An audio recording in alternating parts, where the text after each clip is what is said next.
Hey everybody, before we get started, I just want to remind you this episode is brought to you by our patrons like LTFGO Comics, Qua, and Nestor Flores. If you like what we do and want to see us do more, consider supporting us on Patreon. You can get access to episodes early and lots of other goodies, and it would really help us out. Thanks for your support, everybody. Thank you. And now, we start the show. Sometimes I have intro bits, other times I don't. Considering how minimal this episode is in show notes, let's just have a minimal intro. Hey, I'm Omega. With me as always is Lucky. I'm in pain.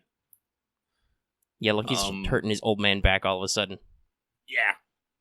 I hope everyone is enjoying Fate Grand Order, aka No, I'm Still Not Over It. And while we here at Studio Omega like to bring you the latest LTFGO related news and memes, we will be talking about current and future events for both the JP and EM version of the game. So anyone not wanting spoilers should just remember to go save your work before your computer dies. That was a big rip last night. Yeah, that was pretty funny. Not that happened to you, but the immediate aftermath, because I immediately was like, hey, can we get some Fs in chat at here? And a lot of people did it. I think I tweeted about that later. That was a scary power. Yeah. My computer came back on like 2 hours later. Yeah, I am literally like an hour and a half back on the work I had done on the piece I was working on. So I decided to say fuck it, and I watched anime. That's good. I should decide to do that more. I haven't been keeping up on anime. But anyway, we're going to talk lots about anime on What's Up tomorrow. And lots of other things. Tomorrow. Yeah. And actually, it may actually be tomorrow, depending on how that is. Because first, before we jump into the show, let's talk about some business. I think we got 2 or 3, core things we probably want to talk about. So, step number 1. Last week, we kind of talked in general about how we had some goals in the long term for this new year and just in general. If you want to learn more about that, tune into that week's episode of What's Up. That'll be number 24, which is just #goals. It's the one where the bunny, which is Lucky, has 2 glasses of champagne, and the robot, which is me, has dumb 2019 glasses in the thumbnail. I am the drinker. So yeah, just tune into that. You can find out our goals. If you don't want to sit through that episode because it's 2.5 hours long, just check out our Patreon page. That link's always in the description, because we actually put out the goals and kind of outlined it. You know, what our mission statement is for certain levels. And I don't know if it's directly because of that or not, but we have actually got a pretty high infusion of new patrons lately. I think we got maybe 8 people when I last checked the dashboard. So that's pretty cool. Hi, new listeners, if you're listening to the audio version, which you can do at any level if you're a patron.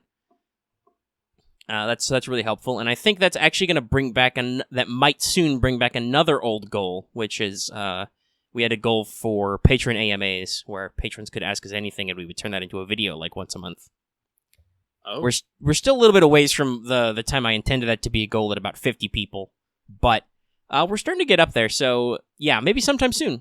We'll get your feedback on that. So that's, just step 1 is just in general, check out our goals.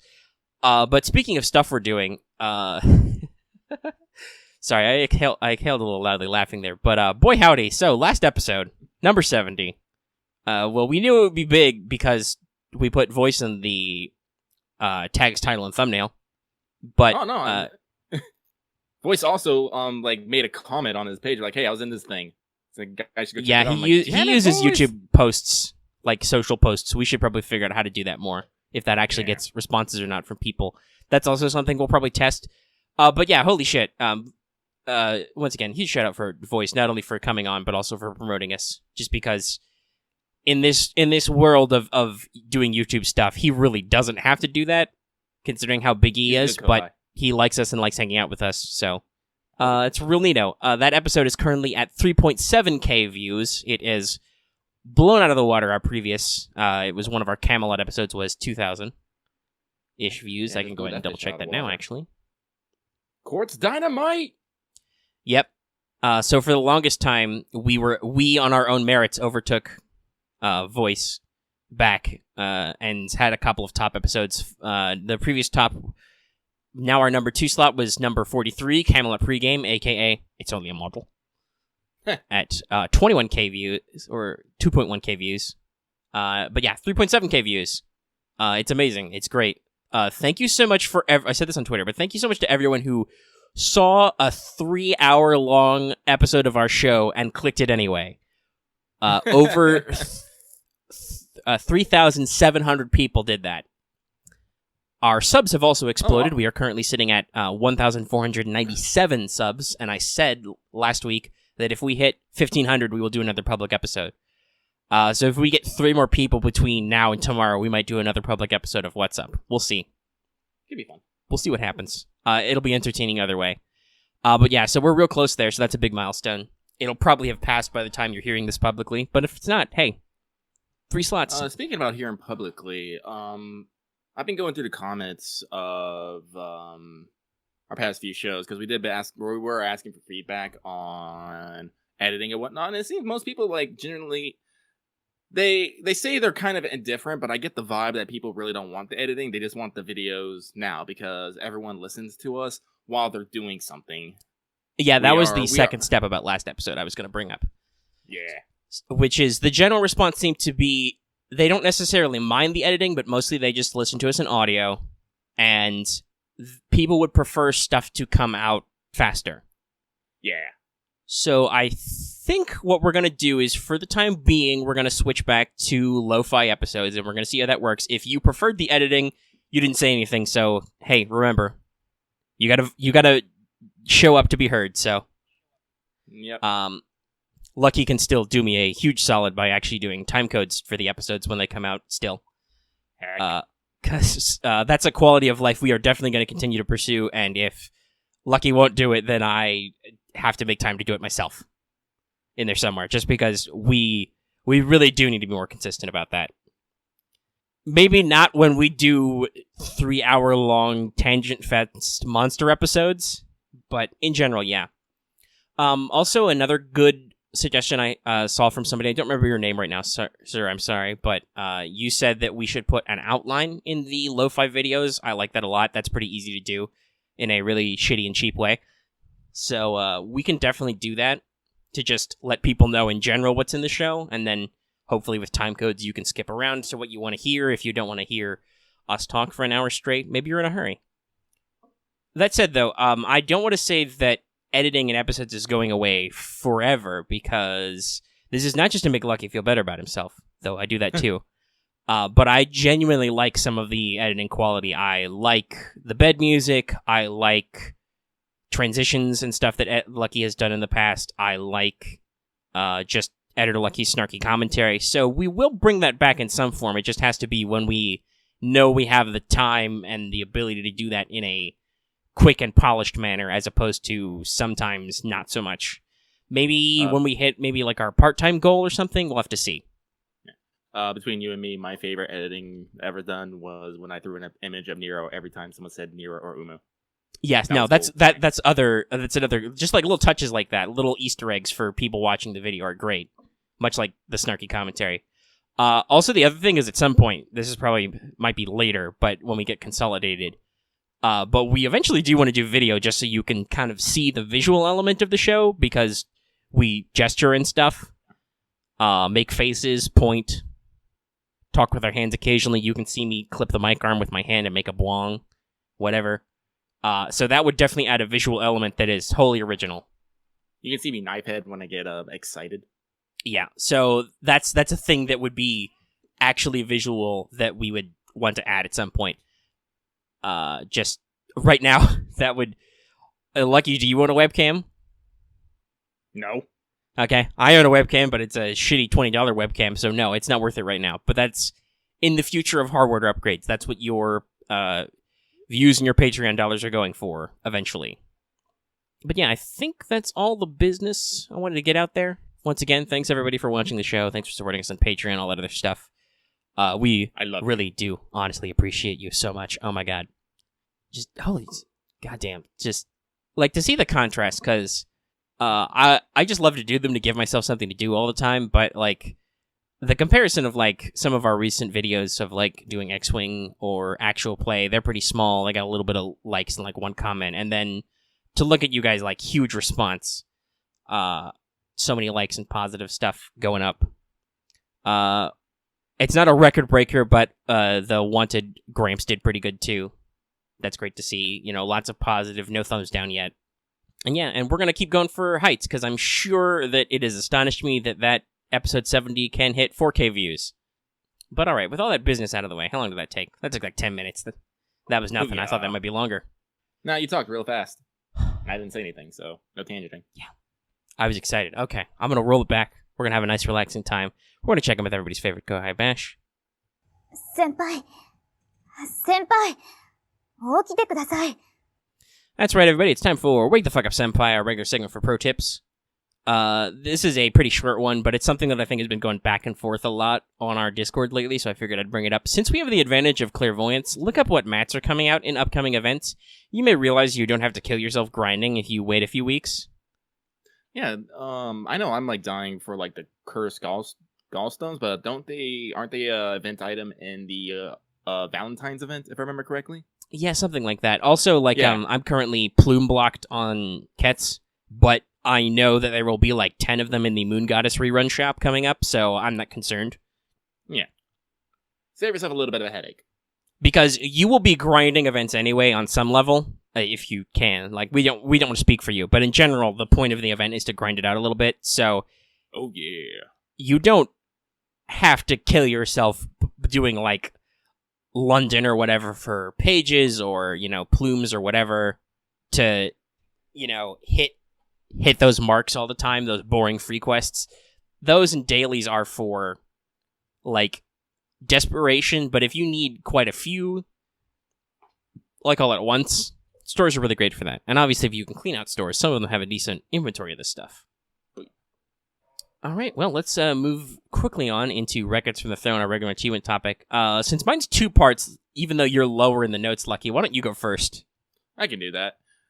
So, because I have been a very sad boy, I didn't do as much ember farming as I should have, as I could have. But I did manage to get off my sorry ass enough to protect Meb's Spile.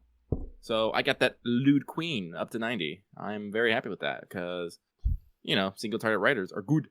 And also, on top of that, while rolling randomly for someone, I don't remember who, I was able to get Medusa Lancer, a small snake. Team Snake is a go. Good for you. I still don't. I'm much like Fran. I'm sure I'll solve that sometime. But for now, the fact that you did that is going to upset me for a while. I'm just going to be like, no, I don't have one of those yet. And then I'll get 2 in like 50 rolls or whatever the fuck. All right. So speaking of me, by the way, in case you didn't check from last time, my prediction came true. It's more like 300 Saint Courts no Musashi. But this is Records from the Throne. So hey, NP5 Stheno, free Red Prisms from now on.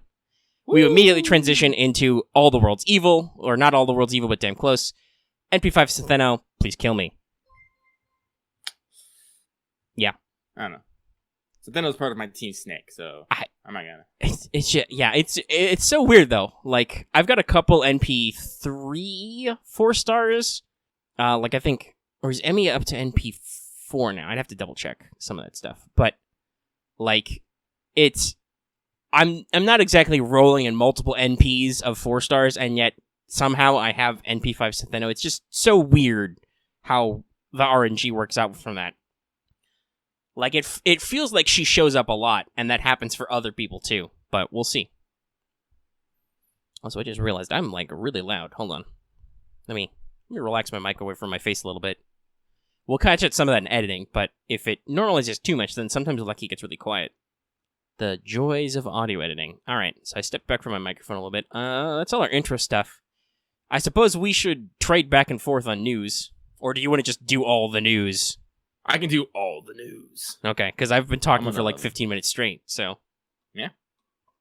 But we're going to go right into these skelograms, starting over in JP, where they have the New Year's 2019 event banner part 2, running from January 8th to January 22nd. We have a raid up on Old Man Li Shuwen, who is the SSR Assassin, along with SR Tomoe and Saber Diamond, and Kyo. Still has the New Year CEs. Do take note that after this, Lee will be a story lock after this, and you'll need to beat Lost Belt 3 to unlock him. Still, that's really cool that they're, like, it's a little awkward, like with Sitanai, where that was like months later, but still, that's really cool that they're going back and putting in story locks and stuff that they didn't have in at the time. Also, by the way, if you heard a loud noise in the background, which was very loud to me, but I don't know if my mic caught it because it's a polar microphone. That was my phone going off because I found out that I'm going to have pizza and wings for dinner. Oh yeah. But I yeah, had that's McDonald's, so I really wanna be cool. sad. We're going to talk more about Lee later. We're jump back over to North America and the global version where we have the first Hassan and half AP training grounds. The first Hassan banner is from January 9th to January 23rd. With just SSR Assassin, old grandpa, first Hassan on Raid Up. We also got half APs on the training ground, which is running from January 9th to January 16th, which is presumably when the Moon Goddess rerun will start. Yeah, so you get 2 weeks of Gramps, but the half AP that comes with him is only 1 week, so presumably it will rotate into a new event then. I find it hilarious that at the same time, where there's 2 old man assassins going on. I know, at the it's same like time. somebody timed this. I know. 2 old man assassins who both have outrageous match requirements. Yeah. They both need so many bones. I saw that tweet. There was like a commemorative tweet, like, North America and JP coming together. Oh god, the bones. Well, they're old men. They gotta get that fiber. Gotta get the bones. They're old. I know that pain right now. Oh my god. Anyway, back over to JP. FGO at this stage, Babylonia commemoration, January 10th to January 24th. Log in to receive a commemorative CE and 4-star EXPs. During this time, main story is quarter AP, and free quest and Babylonia are half AP. Along with this is ×2 ×3 success on Babylonian related servants is increased. And not to mention, if someone else picks your Babylonian servant for support, you will get extra friend points. The list includes Ishtar, Ereshkigal, Enkidu, Medusa Lancer, Quetz, Merlin, Da Vinci, Castergil, Gorgon, and Mash. No Also idea comes why with Da a Vinci's in there. Maybe she's in the stage don't play. know. Oh, she's probably like there for exposition and shit. Maybe. I don't know. I do know that obviously because she's a character in Camelot, she was a character in the Camelot stage play. So, yeah. Wait, does Yeah, this also mean there's an actress playing Tiny Medusa? Well, that's gotta be adorable. By the way, this is something that they announced a while ago, but I didn't put it in here. But the Blu-rays for the Babylonia the stage are gonna come out in late this month, early next month, I think. So if you want to import, you can. Aniplex official imports when? We ask this question every day. But also, for this commemoration, there's a banner with a raid up on Enkidu and Castergil. Solemn nodding. Mm-hmm. Now, also, another commemoration is the Heavensfield 2 Lost Butterfly campaign and banner running from January 11th to February 8th. Visit a theater showing Heavensfield to get special CEs. Limited master missions tied to Heavensfield complete to get Saint Courts and new command code. The same friend points and super and great suck bonus on Heavenfield Servants as the Babylonian one above, but the list is Saber Altar, Gilgamesh, Amia, Parvati, Ku, Medusa, Medea, Cursed Arm, Kojiro, and Herc. A lot of Gilgamesh and Medusa love rolling around. Mm-hmm. Quest to get the Mystic Code Fragments of 2004 returns, and the Summer Banner lasts. There's a Summon Banner that lasts until the 25th of January with raid-ups on Saber, Saber Altar, Herc, and Medusa. So if you're disappointed there's not like a new costume or a new Mystic Code or not a new servant, do note that this event is running for, 4 weeks overall. And there are a couple of streams left in Winterfez. There's one on the 19th, I think, in Japan, so in a week. Which does mean it's possible there might be a, part 2 banner or something, but JP is already killing itself with these banners. I don't know if the New Year's rotation is still going, but that may have just ended, but there's still the New Year's event with Benny Enma. There's the Part 2 New Year's event banner with Old Man Lee. There's the Babylonia commemoration with Enkidu, and now there's the Heavensfield commemoration with, Saber and all those others. So, there's 4 or 5 banners rolling around on there, some of which are still with brand new SSRs. So they may be trying to pace themselves a little. Maybe. Who knows? As I said, wasn't it the last year's Heaven's Field commission when Parvati came out? Yeah. There was Parvati, and there was a Parvati trial quest and all that stuff. So that's why people are kind of like, oh, but there's nothing new for this, for the sequel. And we're just like, hold up, maybe there'll be. We don't know. Yeah. Semi-related, there's been some word going around here in the U.S. that we might be getting our theatrical version of Heaven's Field 2 here coming in March. Nothing's been fully confirmed, but they're going to have some images going around. So if you guys are interested in that, keep your ear to the ground. We'll let you know when we find out. Also, speaking of commemorations, I'd have to double check the exact date, but we're coming up on 15 years since Fate's Day Night. So I don't know if FGO will do anything specific about that, but that's kind of a big deal. 15 years since the game came out. Usually the 5s are like the big ones. But yeah, Fate's Day Night, the original game, was released January 30th, 2004. Yeah, so this month will be the 15th anniversary. So we'll see if they do a little something in game or just in general, because that is the kind of milestone that I think a lot of, especially a lot of Japanese companies, will do something with. All right, so that's all our news. That only also took 10 minutes. God damn it. It's good. It's a good thing that I wrote a bullshit talky discussion point in this episode, which we will probably tangent on forever. Okay. But first, let's move into Caldea Free Talk. Let's do Old Man Lee's analysis. Lucky gets to read manga for like 5 minutes. Hell yeah, dude. So, I read some Bacarina. All right, Old Man Lee, who in the game is just Li Shuwen, but he's an assassin. He joins us as a story lock 5-star assassin.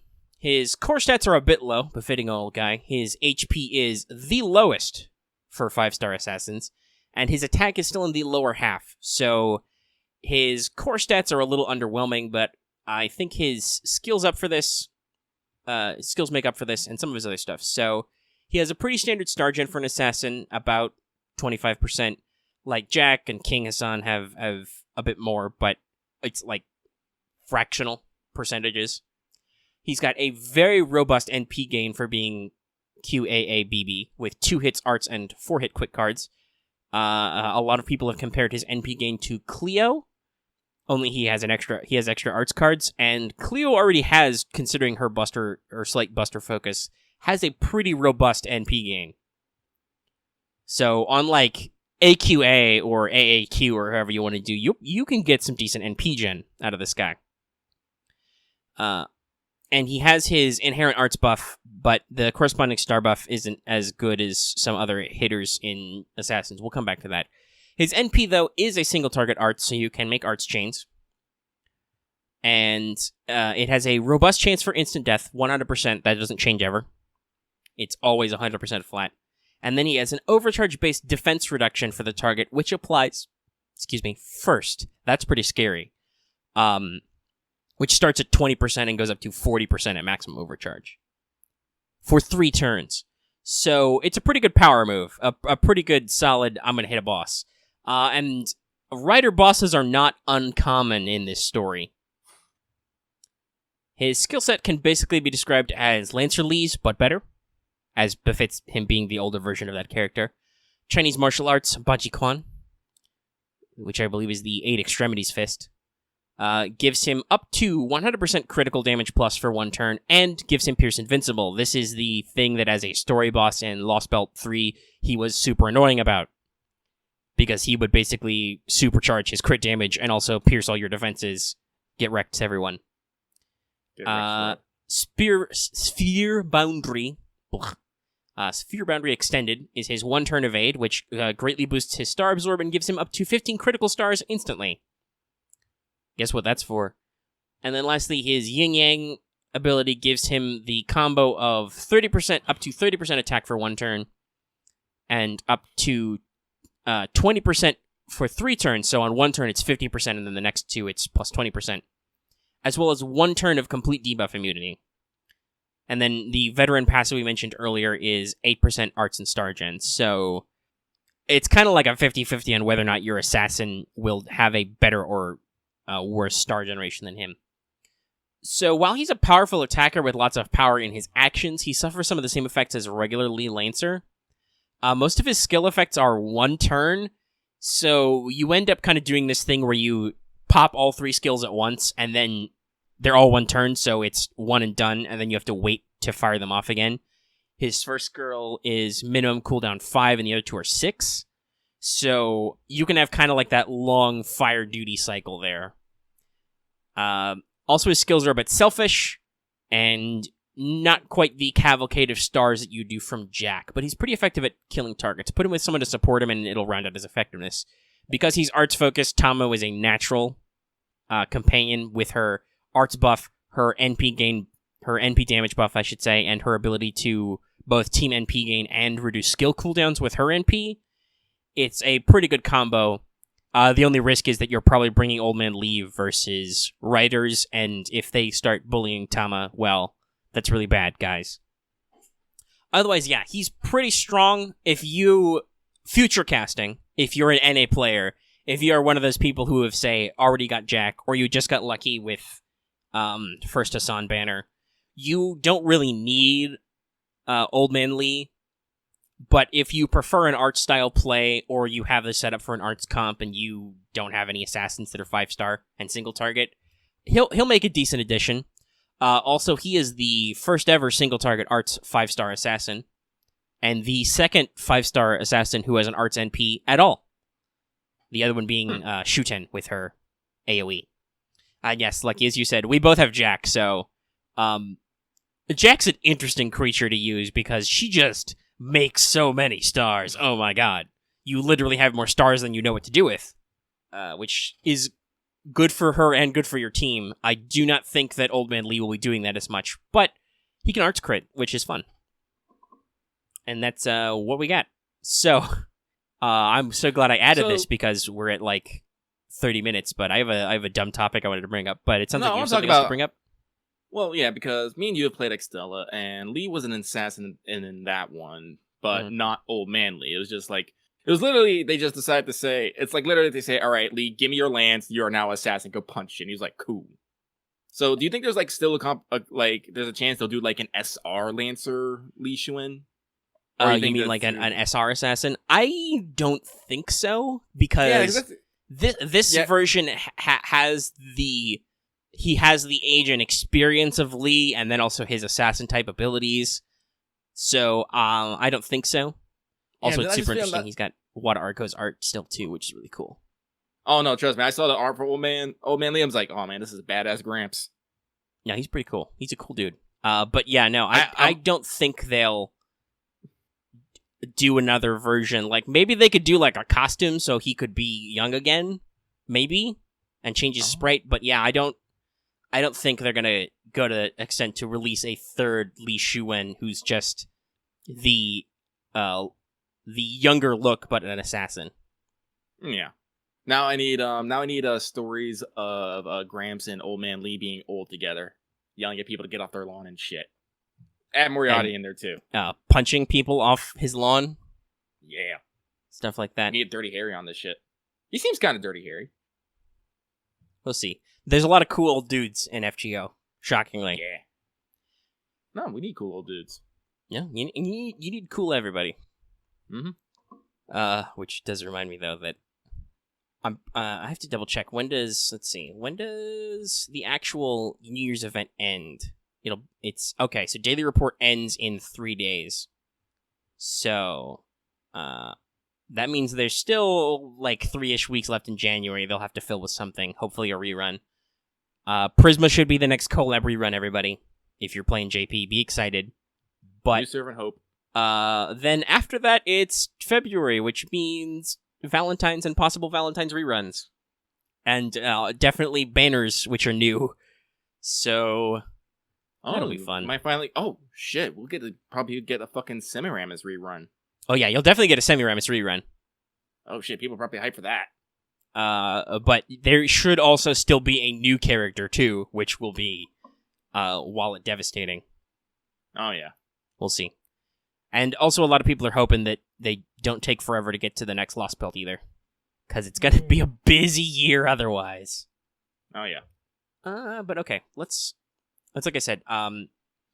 So this started with Voice made a tweet about some complaints he's getting on one of his old videos where people are like, "Oh man, this video hasn't aged well because new content came out that addressed the concerns he had in a video he made about North America. So it'll take 2 years for those things to come to North America."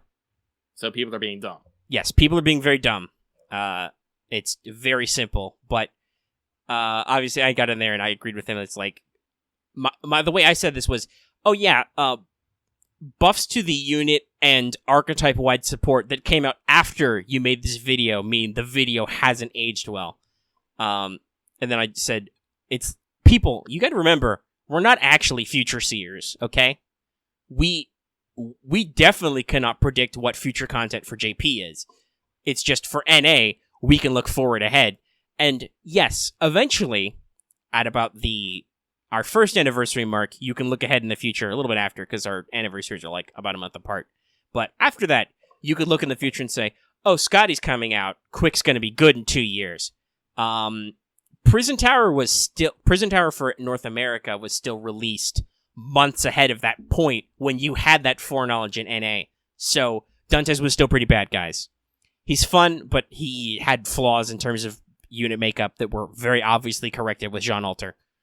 But it's okay. He will eventually get good. But you can't call that he's gonna get good over 2 years ahead of time. We just don't have that power.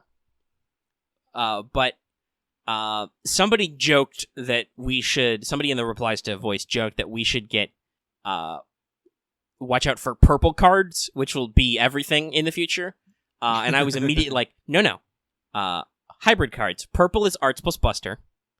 And then I was like, it will be released with yellow for Quick plus Buster and cyan for Arts plus Quick. And then I was immediately like, that's dumb enough that we could talk about that for, a few minutes on the show. I'll throw that in there. And that's all we have left in the show. Oh my goodness. So yeah, I figured we could just bring up this dumb discussion about, like, quote-unquote hybrid cards or new card types.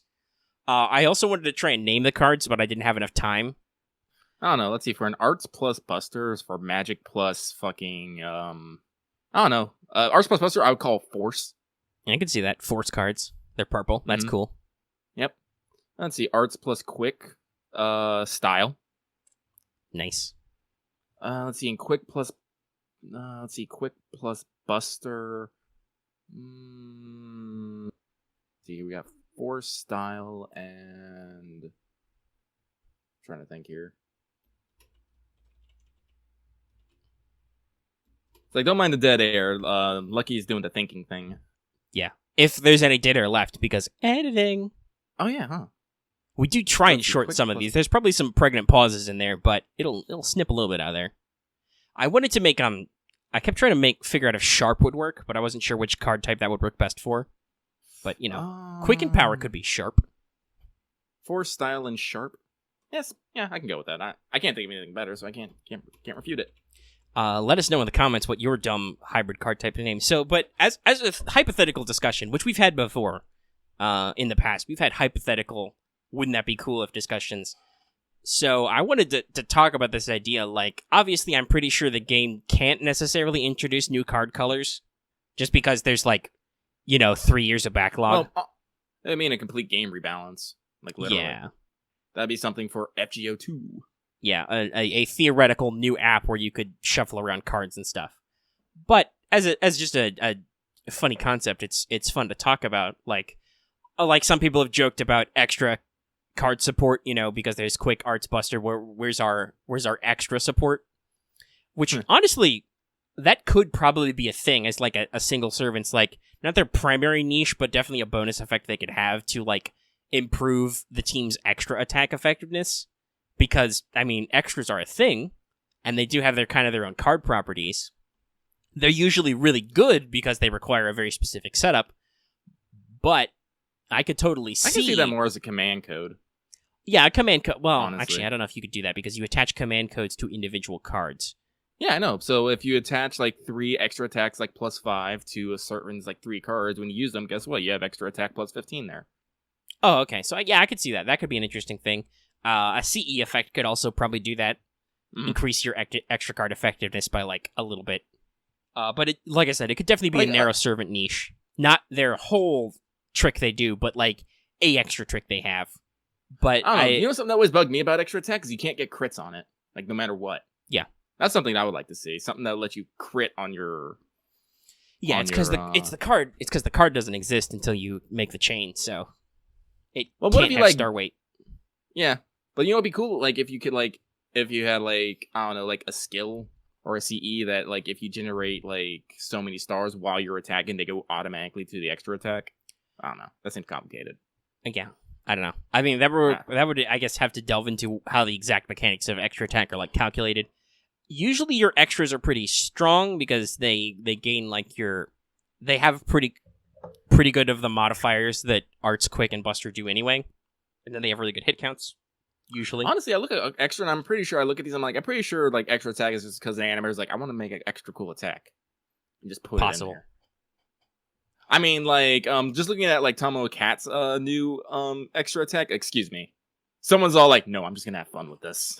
well, animators just in general, I think, now have fun because they've realized how cool they can get with the stuff. With But- stuff. You know, like early extra animations were just let's run through like all three of our attack animations at once. You know, it wasn't necessarily like super interesting, but that's something that developed over time, like animations in general. But yeah, so definitely the idea that like whether or not it would literally be they introduced new card colors. Also, I'll just go ahead and say, don't fucking at me about my color selections, guys. I'm not an expert in this, but I tried my best to look at the color wheel and go, what's the color that's most in between these colors? But I don't know if you would literally do that, but it would be very interesting to see either with servant skills or even command codes, like you mentioned, to let cards be hybridized, because lots of servants have this problem where their decks are weird and they don't necessarily service them. Like we've talked about, gorilla decks mean your characters are often have a hard time at NP gen on their own. You know, sometimes they need babysitting. So would you think like a command code that says this card also acts as a like arts card or something? Yeah, that would Maybe- be the simplest form, but it could also just be something like, you know, increase your NP gain, whatever the actual effect tied to the card is. But yeah, a very simple way that would be cool of them to implement would be like stick a certain command code, which could be called like force card, style card, sharp card, whatever. Not that they would, because that would be it's stealing like from I us, think. Well, they can make it complex because then, like, say you have this command code on it, and you have two arts card and use whatever card this is, it can still count for an arts chain, Mhm. even though it isn't technically an arts card. Well, I that's think what I that meant could was be like interesting. the simple way of like relaying the mechanic to the player is attach this. Now this card counts as two colors. Yeah. Ooh, yeah. That would be more complex to the game mechanics, but they could definitely do it because they've done weirder stuff. Everybody remember, Summer BB has the ability to pause your card hand for 3 turns, which is pretty weird. Actually, have they come up with any other strange mechanics like that in the past half year? Not servant skills, I don't think. Like, nobody's had like a weird super special niche effect that I know of for that, but it's definitely getting a lot more popular that you're able to change star weight on specific cards. Like Samba Kets has the ability to make just her Buster cards have more star absorption, and there are a lot of command codes like that make this individual card have more star gen or star weight. Yeah, so I think they're starting to this is what they're starting to play with. They're starting to play around with what they can make the cards themselves do, make your deck, as it were, do. Mhm. Yeah, and Because I that's know a something- lot of people are wary about because it really does seem like a lot of these command codes are one-offs. They're almost like commemorative CEs, so attaching them back and forth seems a little troublesome. I'm hoping they kind of they still haven't stabilized that economy of command codes, but there's still a lot of them are pretty cool. And actually, hold on, can I just... Does the Grand Order Wiki have a good list of command codes? Let me go check. So we can double check what they all do. Because a lot of these go over my head. Alright. Yeah, so they do have some interesting ones. They've got like different attribute damages,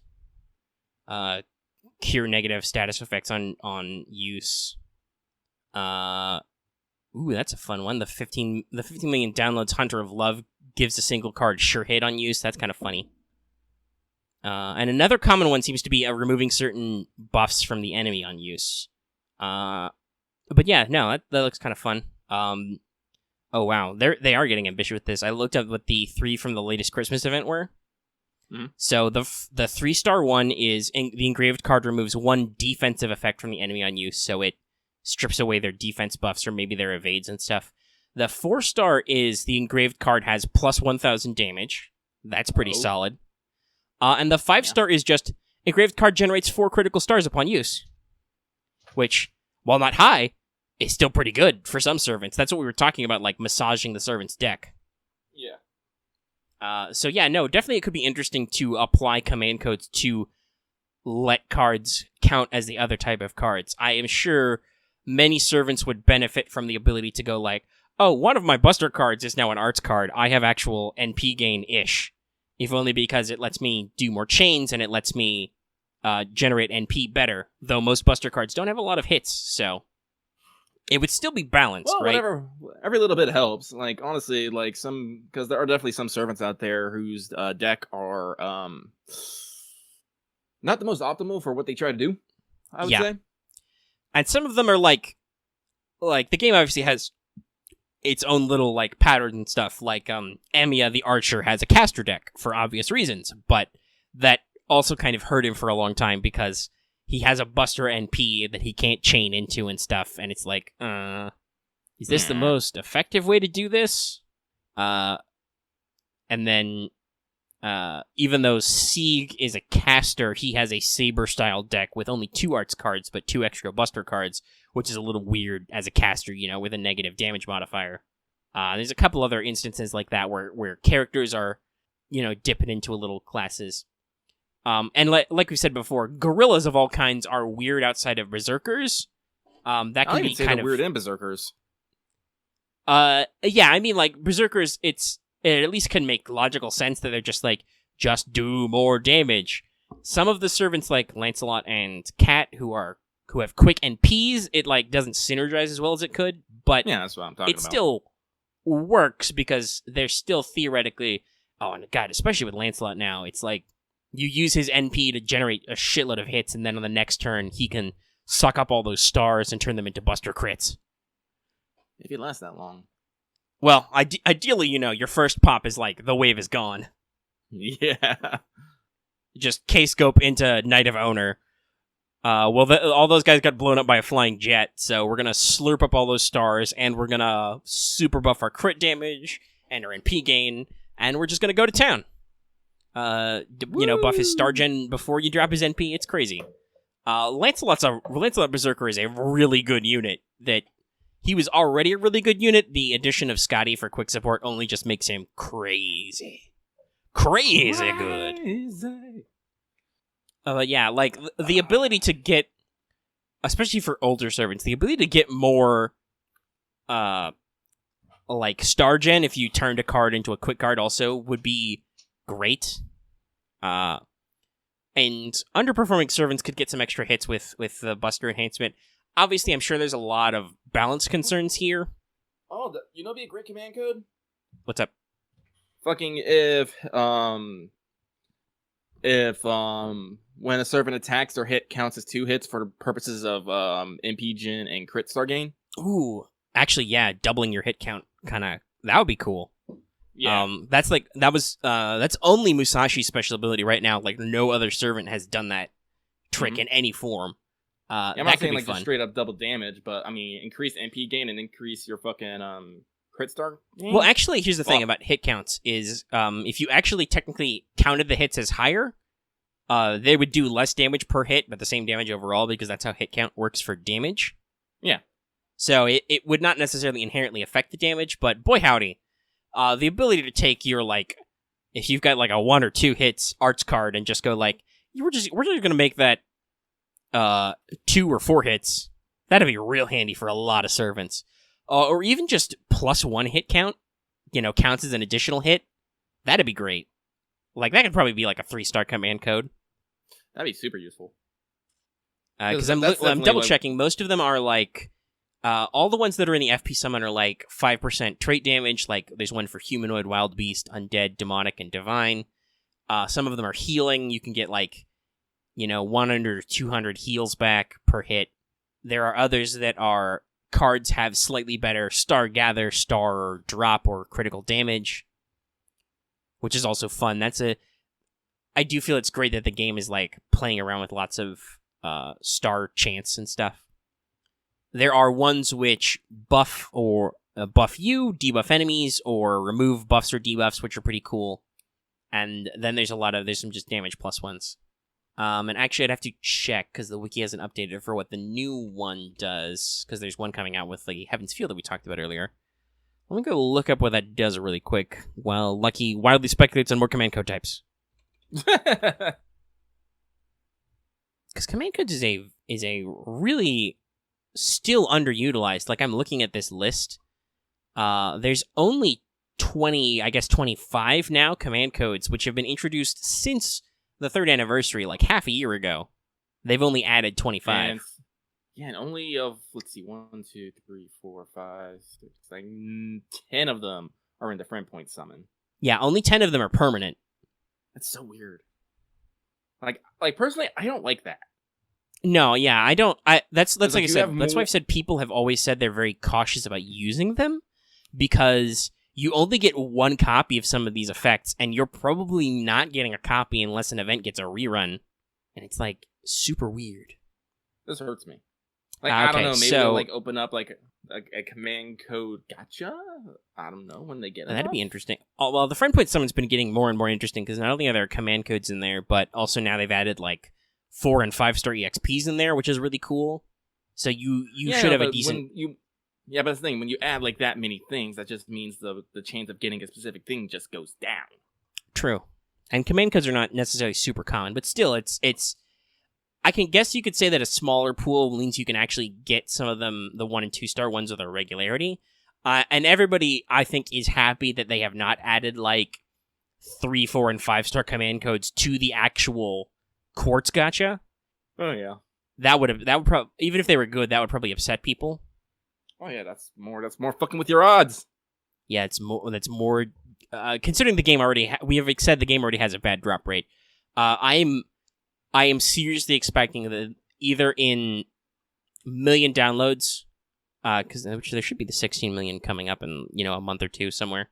But either in one of the million downloads or at the next anniversary 4, the two like major things FGO has to address is 1, safety net, and 2, past welfares. Because now there is a significant back catalog of useful welfares who will never be rerun. And while banners seem content to just randomly throw in, like, say, summer servants anytime, welfares are different, so that's a question lots of people have about this game is, hey, how do I get him back? And a lot of people are expecting Rare Prism Shop. Because now, when you do reruns of events, you can burn welfares for Rare Prisms. So that's good that they're doing more stuff with Rare Prisms. Also, I looked it up. The command code is... I think it's Seal of Pink Illusion.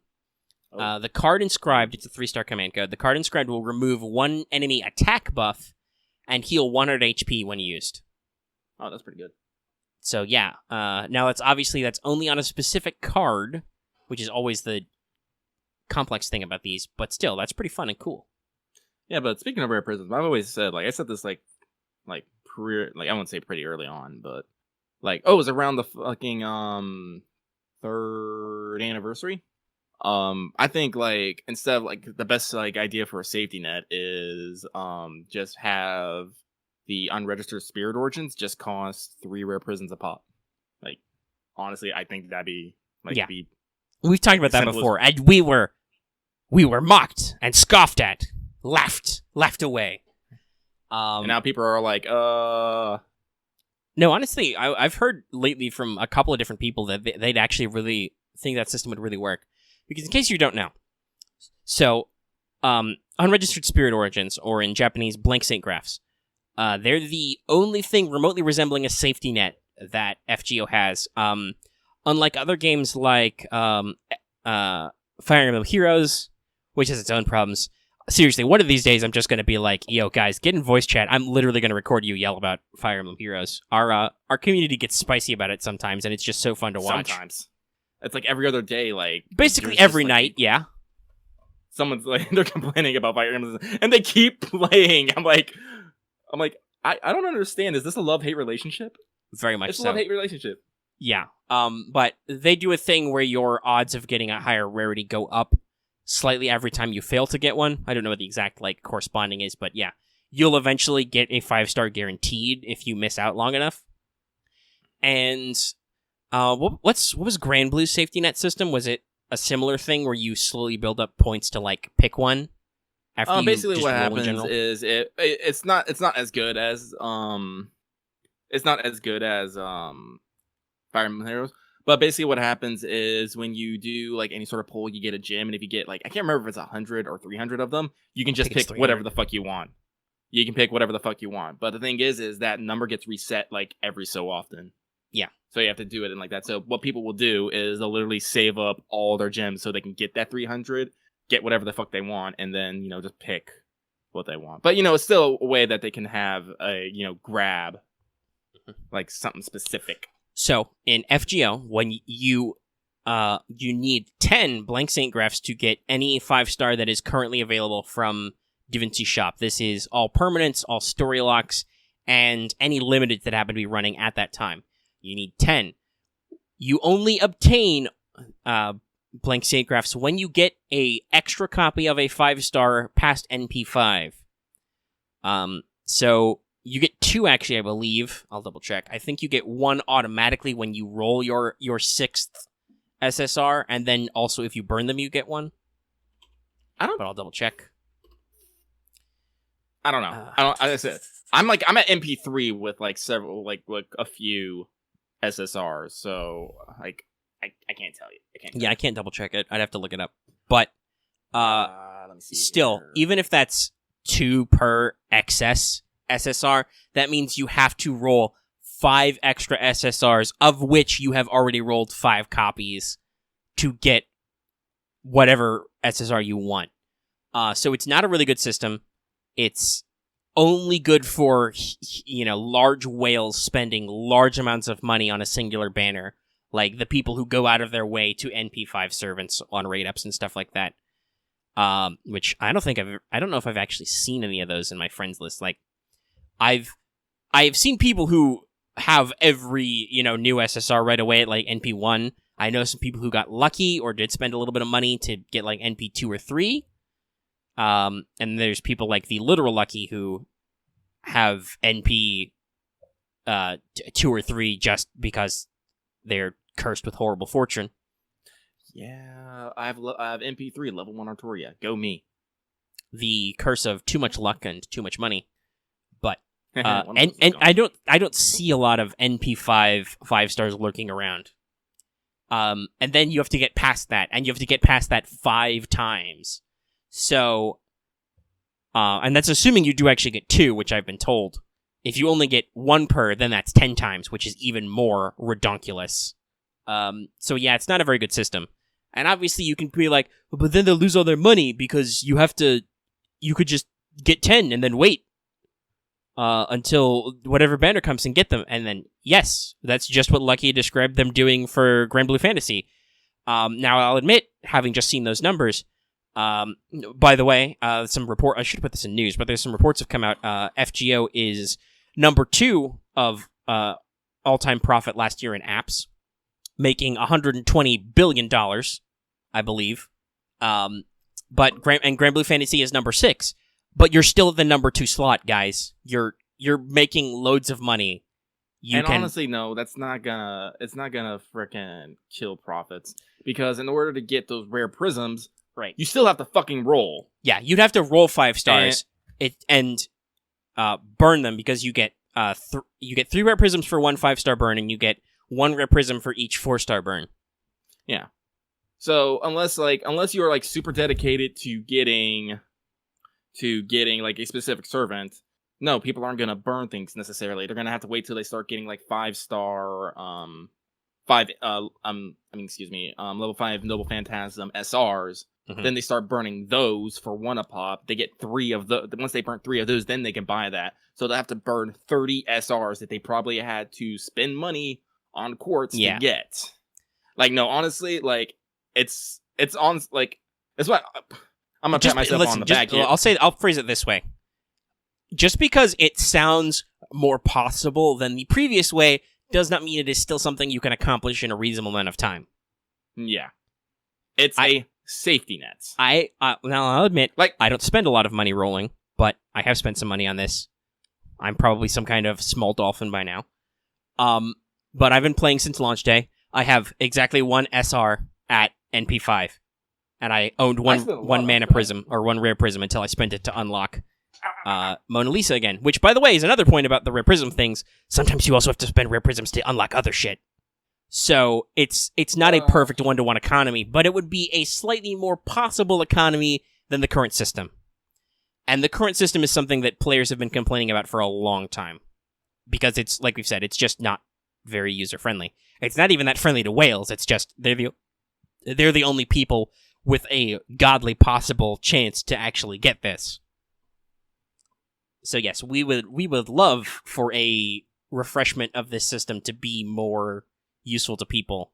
And yeah, sure, it means if I managed to roll enough spare 4 stars, I could delete 30 of them, get enough rare prisms, buy all the BSGs I need, and I could just be like, great, now I don't need to save quartz for LTFGO.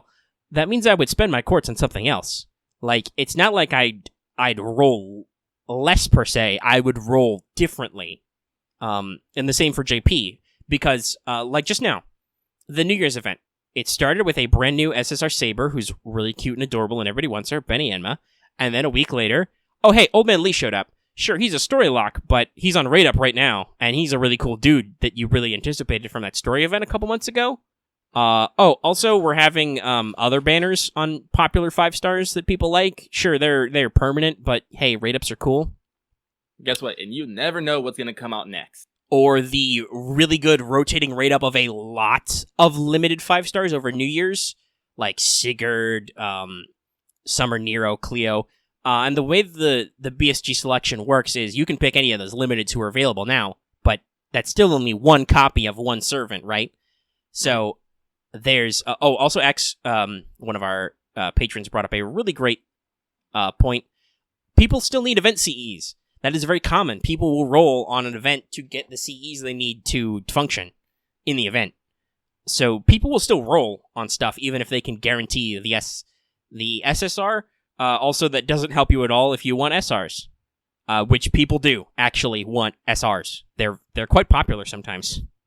By the way, I have 21 rare prisms, and I've probably spent like over $3,000 on this game. Yeah, it would be nice if you could actually safety net that a little bit, right? Yep.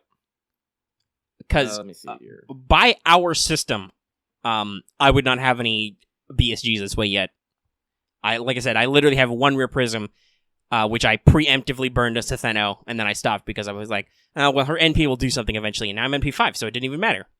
Oh, yeah. I got 1 rare prism, and I got an NP5 Setheno, so it didn't matter. And now I have no rare prisms because I bought Mona Lisa back into the shop, and I need like a couple hundred more mana prisms before I can get all 5 copies, and then I'll be fucking broken mana prisms for the first time in years, I think? Definitely months, maybe multiple years. Because not even when I bought Caldea Lunchtime was I completely broke. But yeah, that's that thought. We're over an hour. I think we can go ahead and wrap up the show.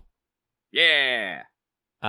So there's one final thoughts I think I want to talk about. And that's just, we've got an ongoing T2 Omega Sensei poll.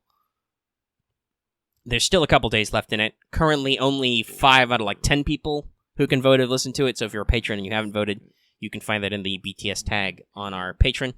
And if you are not familiar with this, basically every month we do a topic poll for Let's Talk FGO where we talk about more expository type topics. And only patrons of a certain level, the $5 and up level, can vote. So if you're interested in making a difference, you can go ahead and sign up right now. It'll clock in right away and you can vote in the month's poll until it's over. And currently we're in a fairly close race between what's a person's origin and what are the extra classes, with extra classes slightly ahead. But like I said, there's plenty of people who can vote who haven't, if you're listening to the show. And we've got a lot. We've got like 5 options, so we're set for topics for a while, I think. Oh yeah. So yeah, that's just our last final thought. That'll be over in a couple days.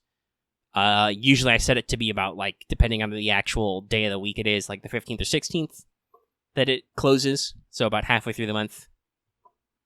And yeah, that's it. Lucky, you got any final thoughts? Well, I just counted real quick. I have 14 SRs who are MP5, so I actually have a pretty good chance of like getting more rare prisms. Like honestly, the safety net. Like think about the safety net. It benefits people who play longer. The longer you play, the stronger the safety net gets. Yeah, it encourages you to keep playing. Yeah, which is what you want. You want them to keep playing. Yeah, because I look at it now, it's like, oh yeah, basically if anytime I roll like one of these servants, just whatever, it's like I don't like have to worry about the QP. I just burn them and I just have fucking a rare prism hanging out. Cool. And unfortunately, there's not a lot to spend really for me to spend rare prisms on. I can buy more. I can buy crystallized lore, which I still have like 30 of.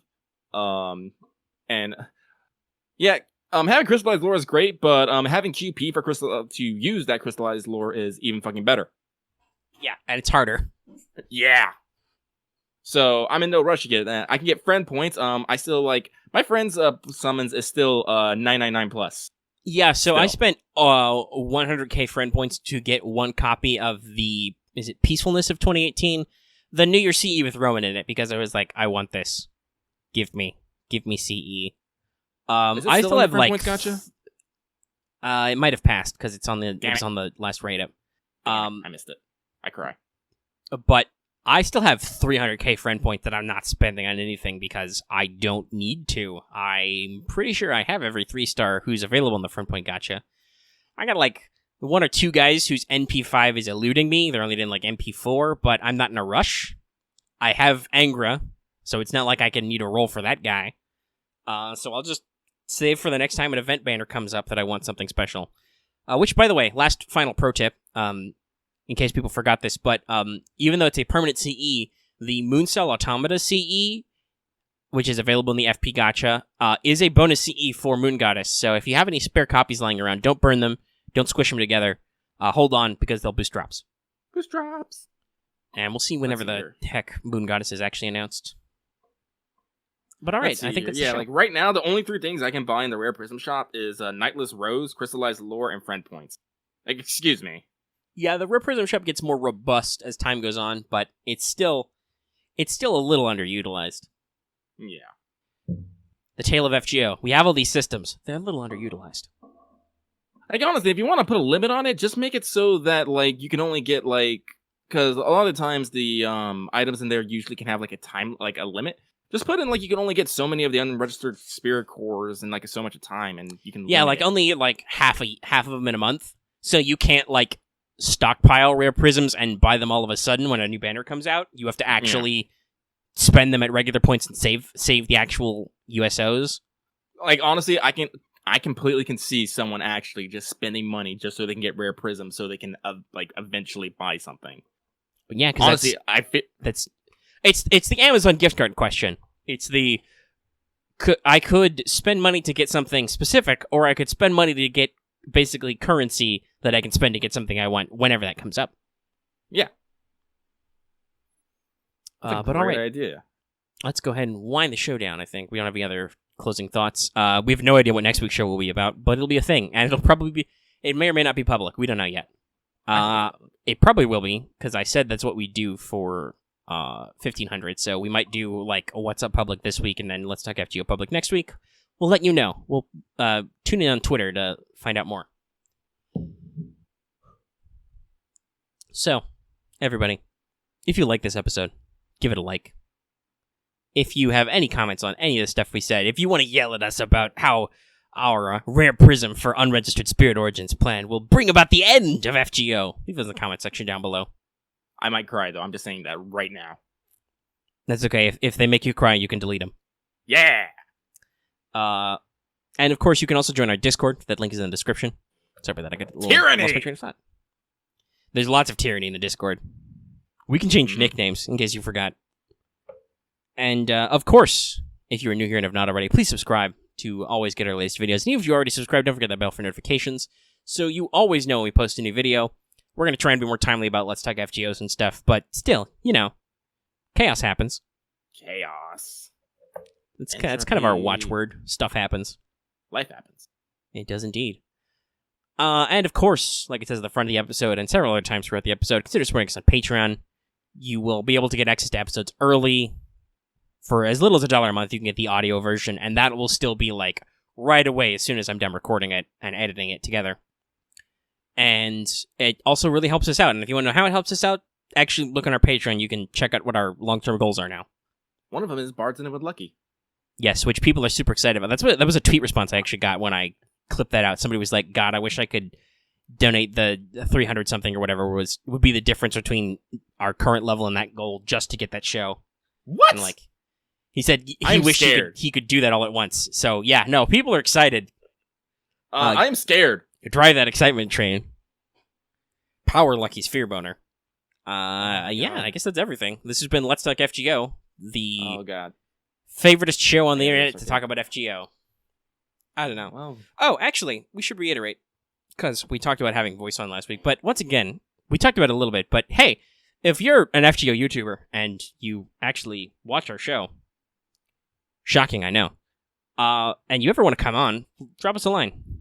We'd love guests. Heck, if we get enough guest requests, we could even do a whole separate show just for guests to come on, in case you don't want to hang out with us and get bogged down in our show notes. Didn't Rini-chan actually respond? Yes, Rini did. She actually said no. Respond. She said she no. couldn't do her gremlin voice the entire time, but that's okay. I said that I promised that if she didn't want to come on the show, she didn't have to do the voice the entire time. Make her come on with voice. That'd be great. I don't know. Okay. Well, no, we're done. We're done. My back, my old man back is done. We're done. Oh God.